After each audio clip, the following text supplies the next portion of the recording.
Assalamu alaikum bağbanlar, жүзім сүйүүчүлөр. Көптөн бери тартып элек бүгүн мына жүзүм жөнүндө көп суроолор келип чыгып атат бизге.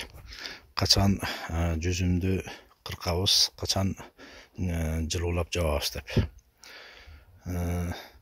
Негизи азыр кыркканга да, жылуулап жапканга да кичине эртерээк.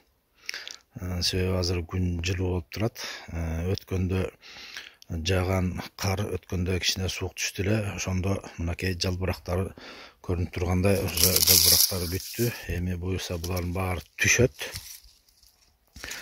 Ошол мына күндөн күнгө түшүп баштайт буюрса. Анан азырынча күн жылуу эле. Негизгиси эң жакшысы бул октябрдын аяк чендеринде уже баягы түнкүсүн нөлдөн ылдый түшүп, минусовойго стабильно күнүгө түшө турган учур болуп калган учурда гана ошондо жылуулап жабышыбыз керек. Ошого чейин мына жалбырактар түшүп бүтөр менен эле жүзүмдөрдү обрезка кылып даярдап, жерге жаткырып даярдап коюп коебуз. Анан 1-2 күндөн кийин уже суук башталат экен деген учурда анан жылуулап жабабыз. Жылуулап жабуу боюнча жогору жакта ссылка турат. Кирсеңер бар, кантип жылуулап жабышты видеосу бар, ошол жерден көрсөңөр болот. Ал эми азыр кайта турган нерсе, биз обрезка кыла турган учурду ошол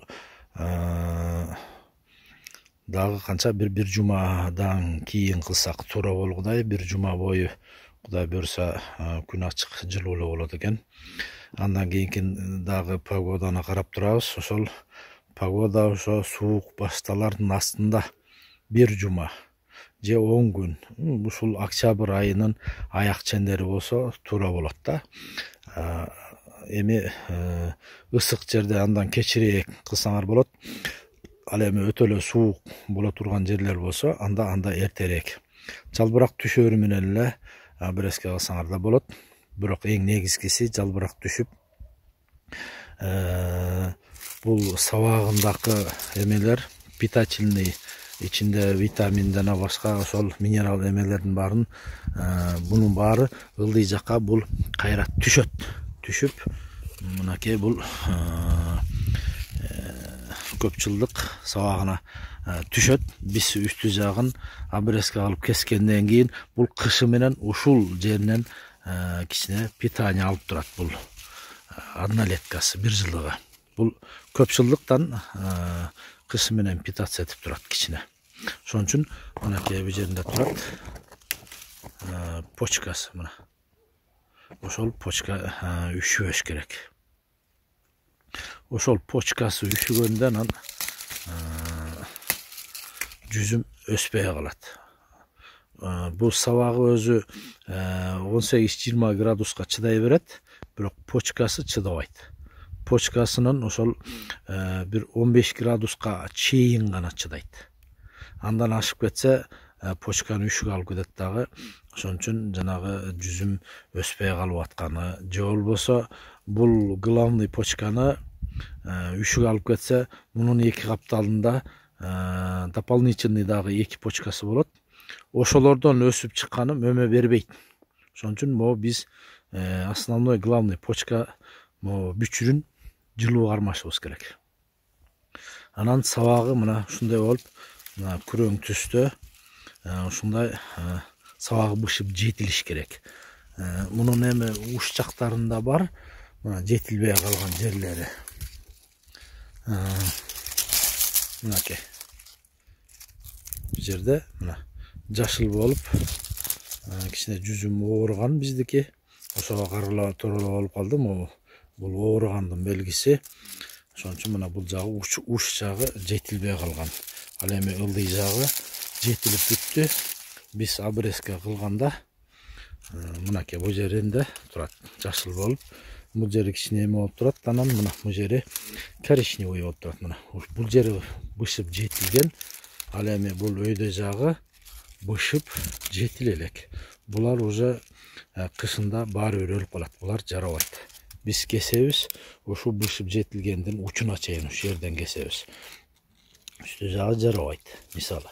Бирок обрезка боюнча дагы Кудай буйрса видео тартканга аракет кылабыз. Негизи обрезкада ошол бул түбүнөн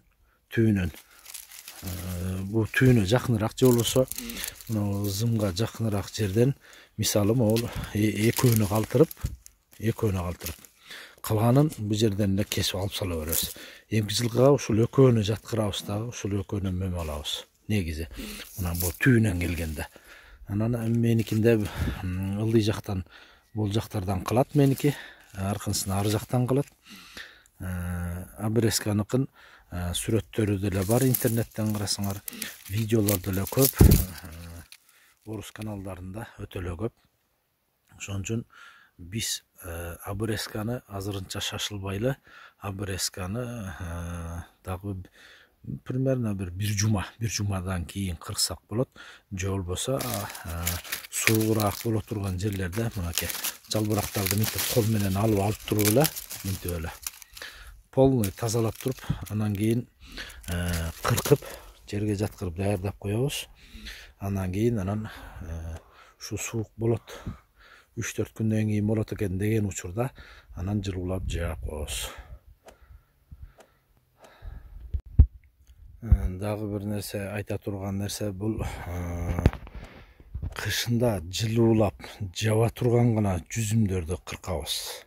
Ал эми кышы менен жылууланбай ачык жаткан жүзүмдөрдү биз аны жазында кыркабыз.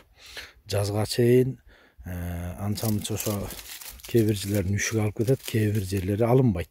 Үшүк алып кетет дегеним, мисалы үчүн сабагы бышып жетилбей калган жери жарабайт. Ал эми тигине күрөң түстө болуп бышып жетилгендерин үшүк албайт. Жанагы орусча айтканда зимостойкий деп коет.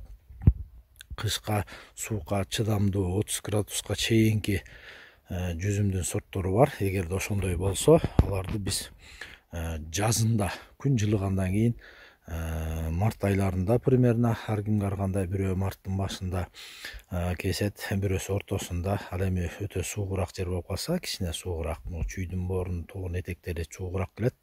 Ал жерлерде марттын аягында кыркса болот. Почкалары ошол ойгоно элек кезде.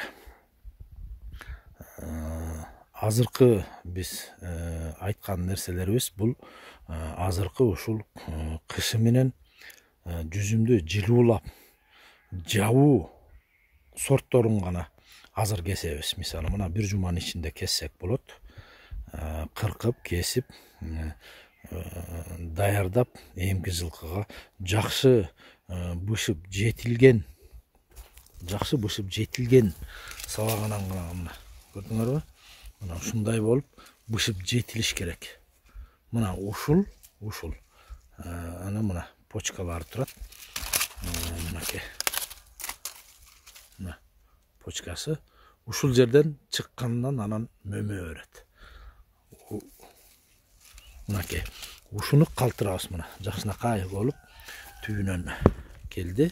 Мисалы бул былтыркы бул 2 жылдык, бул болсо уже 1 жылдык болуп эсептелип калат, эмки жылдык. Ошон үчүн бул 1 жылдыктан анан чыкканынан мөмө берет. Ошон үчүн биз именно ушул бышып жетилген сабактарды гана калтырышыбыз керек.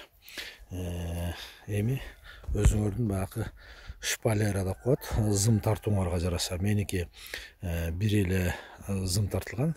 Мындайча айтканда орусча одна плоскостная шпалера деп коет меники. Ошон үчүн меникини аркы тарапка бир экөөнү, бул сол жак тарабына экөөнү калтырам. Ошондо тияка экөө, бияка экөө, 4 гана калат. Ошол 4-өнөн чыккандар анан жүзүм берет. Ошол 4-өнү гана жылуулап жерге жаткырып жабабыз. Түбүн ошол тиккенде эле мындай кыйшыйтып туруп тигебиз.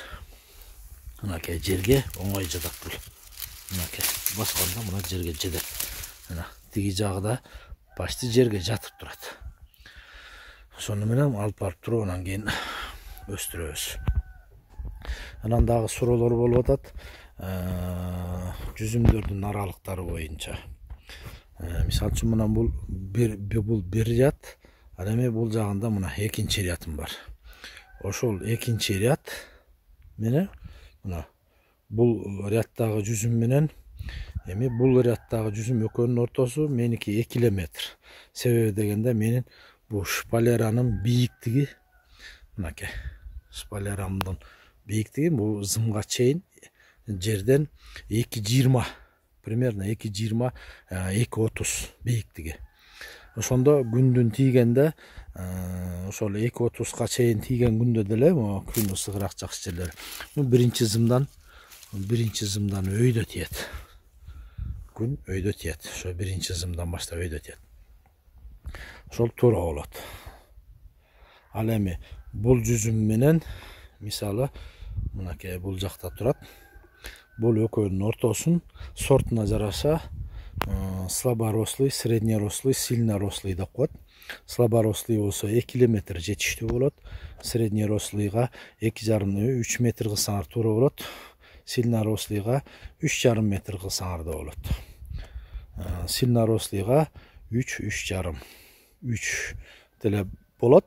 Мындай тыкыз кылып тиксеңер болот. Бирок эң жакшысы сильнорослыйга 3,5 метр, среднерослыйга 3 метр жакшы болот. Анан жок жер тартыш болуп, азыркы баягы терминдеги кетти. Интенсивный деп коет. Ал учурда ошо жарым метрден да кыскараак кылып тиксеңер болот. Эки ряддын ортосу 2 метр. Могу одноплоскостной шпалерага. Ал эми эки зымдуу деп коебуз. Двухплоскостной шпалера. Аныкына болсо мисалы мына ортого тигилген жүзүмдүн жарым метр ар жагына бир зым тартылат. Мындан анан бул жак жарым метр бул жагына да зым тартылат. Ошондо бул зым менен кийинки ряддын зымынын ортосу жок дегенде 1,5 метр калыш керек. 1,5 метр ортосу эки зымдын. Ошондо эсептесеңер болот. Тияка жарым метр, ар жагына жарым метр болсо ошондо минимум 2,5, а так желательно 3 метр. Эки ряддын ортосу. Эки зымдуу болсо, бир зымдуу болсо 2 метр кылып койсоңор болот. 1,70ге чейин түшүрсө деле болот. Эми баягы күндүн тийишине жараша кыласыңар өзүңөр. Эсептейсиңер, күн жакшы тийип турса, ачык жерде көлөкө болбой турган жер болсо, кичине да кыскартсаңар болот, ошол 1,70ге чейин. Эки ряддын ортосун. Эки ряддын. А так эки жүзүмдүн ортосун болсо, ал сортуна жараша болот. 2,5-3,5 метрге чейин болот.